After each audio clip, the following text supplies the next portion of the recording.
สบายดีและสวัสดีเด้อป้าลุงหนูสุขคนเด้อมาพบมาเจอกับแม่น้องเดือนอีกแล้วอยู่ตลาดบ้านนากระทิงแล้วไม่มีคนหลายทุกคนฝากเป็นกำลังใจให้แม่น้องเดือนเด้อ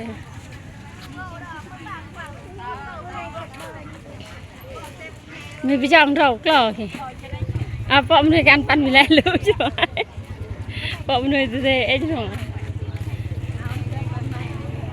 หักป่วยพวกอีตาตองน้องใหม่รอดในหลับก็เหลือ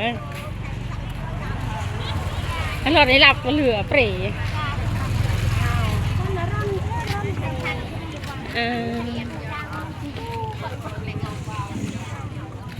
คนลายจ้ะทุกคนวันนี้นะคนลาย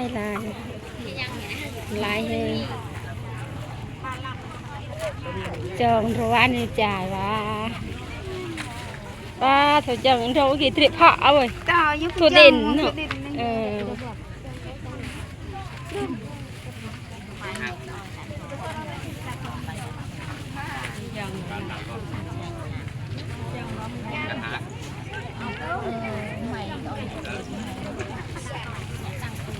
จังเลย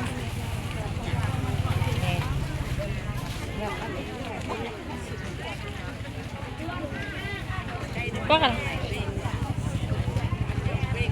อ่ะจังเสียกี่เองเหรอ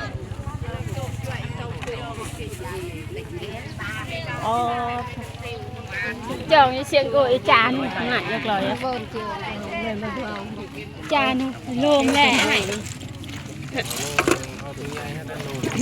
โลเท่าใดหรือวะโล60 บาทจังเสียงโกยอีจานเลยหนาโล60แต่ว่า2 โลเลยบ่เอาเมิดนี่เลยเนาะโลนึงว่าโลมแหล่อะอันปลาคอนั้นโลเท่าไหร่ปลาคอนะโล50ปลาคอโลบริแพงอ่ะเอาตัวนี้มันคือ60จ้ะ60 บาทว่าตัวนั้นปัญหาสิเจ้าก็เอาตัวนี้มันก็แซ่บอยู่เฮ้ยเอาใส่ไปได้เพลงนัวมากที่แค่ไปเนาะให้ตาเอาแล้วก็เอาแล้วคอยแจ่เองตอนนั้นบ่าวว่าตัวนี้ใหญ่เนาะไปเรื่องโดนแดดมาโดนรถตายคนสูงเองมันจะเอาหรือเอ้าลาบแล้วอ่ะลาบตายมันยี่ก็มีอย่างจะเธอแล้วประมาณเอาจากโลตรงนี้เอาเพื่อนกันเอาขันวงจะได้ก็จับกองเนี่ยอยู่นะคือบุปินหนามากครับคอยสบายดีชาวงามเด้อคนกำลังถ่ายทอดรถเลยสบายดีไอ้สิคนสบายดีถัดมอนใหญ่เลยนี่ได้ฝากแมนฝากติดตามแน่แมนเป็นกำลังใจให้แน่ดูอันนั้นท้ายโตเท่าไหร่น่ะอันนี้35ว่า30ท้ายเอามาจากตัวนั้นแหละทักแง่ๆเมื่อวานนี่เลยยางจะได้โตหนึ่งนี่ก็ได้ติดได้เมื่อเราติดเลยนะนี่มันไม่ท้ายได้ตัวหนึ่งได้ตัวหนึ่งลองดูเราจะได้ช่างเท่าไหร่ล่ะตัวนี้ได้ก่อนโล50ป่ะแม่มีอย่าง50โลหนึ่ง50มันหอดโลวันนี้นะฮอดเอาหลายปีมีแต่สาวพัน30โอ้ยเนาะขนาดละจักโตนะจักโตของเรานะ2โลนึงเจ้าก็เอา2แม่เอาตัวนี้ใส่นึงหอดโลละคุยเอ็ดเจอให้ฉันระยะไหนโอ้ดู50ไหน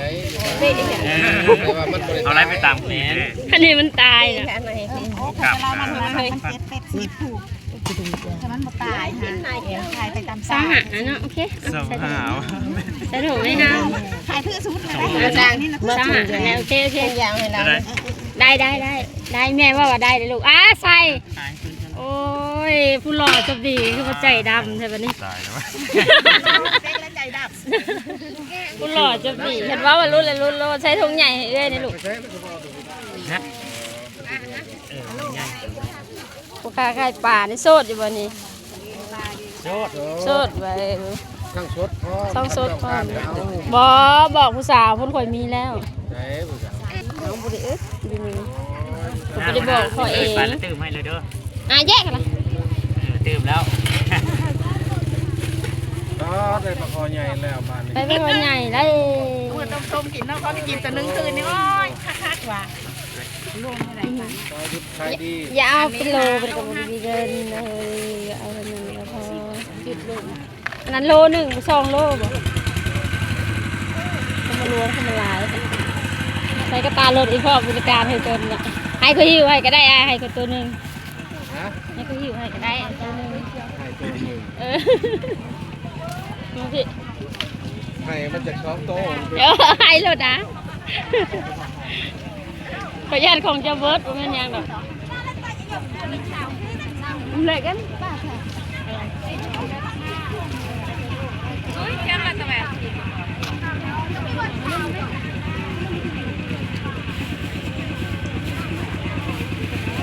ที่ไรถั่วไอ้ที่ไรถั่ว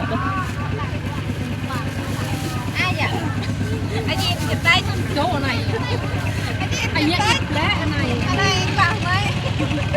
chỗ này chiang con rồi chi sen ha như tao với nó ít giờ พี่ชีแชนหาเงียบมือมือกับตัวจ่า mà hay là chơi pra luôn nè về mặt อย่าไปอย่าจิตตา em เนี่ย lên hà là cái thằng trẻ เที่ยวไหนแม่นี่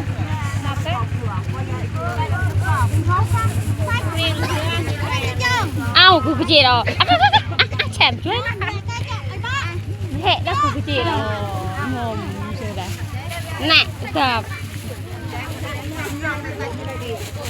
อ่ะจะเจาะมันนี่เหรอ sàm bài không ra lúc nào sàm hà อ่ะก่อนเจ๊เอาแล้วหินี่ได้หิวนี่ chép vào bên lạc chân อะไรบนลากชื่อจังหวะ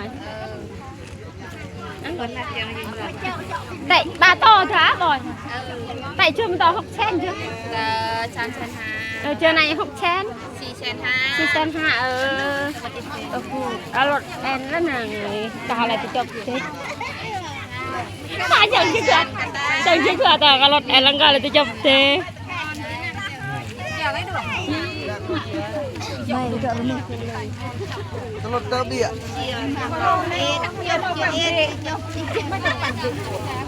โอ้โหแม่จับ Vâng kia Anh nào? Tờ bồn chị นี่ตา Tham khăn nắc lờ ไปลำ10กับพี่เทก่อน Giờ Đổ Ăn là gì là ตาว่าเด้รถ thằng chọc chạp hồi này nữa mắt cái hồi nhẹ mắt chọc Mượt á คุยอัพนี่แหละจังหวะคุยอัพ nó khôi lờ แรงกันหยักอะไรเว้ย hơi lờ Đúng tao Khăn á Khăn á khăn อะไรจนเราช่วงก็ไปแต่หยักอีกแล้วนักเหรอ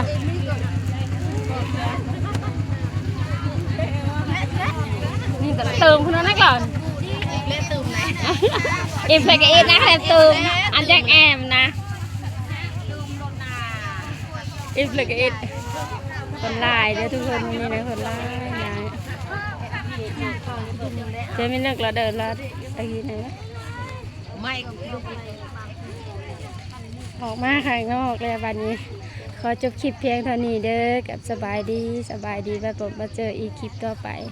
หากเป็นกำลังใจให้แม่น้องเดือนและก็ติดตามแม่น้องเดือนในเฮ็ดคลิปดีๆต่อไปให้พ่อแม่พี่น้องเบิกป่าลุง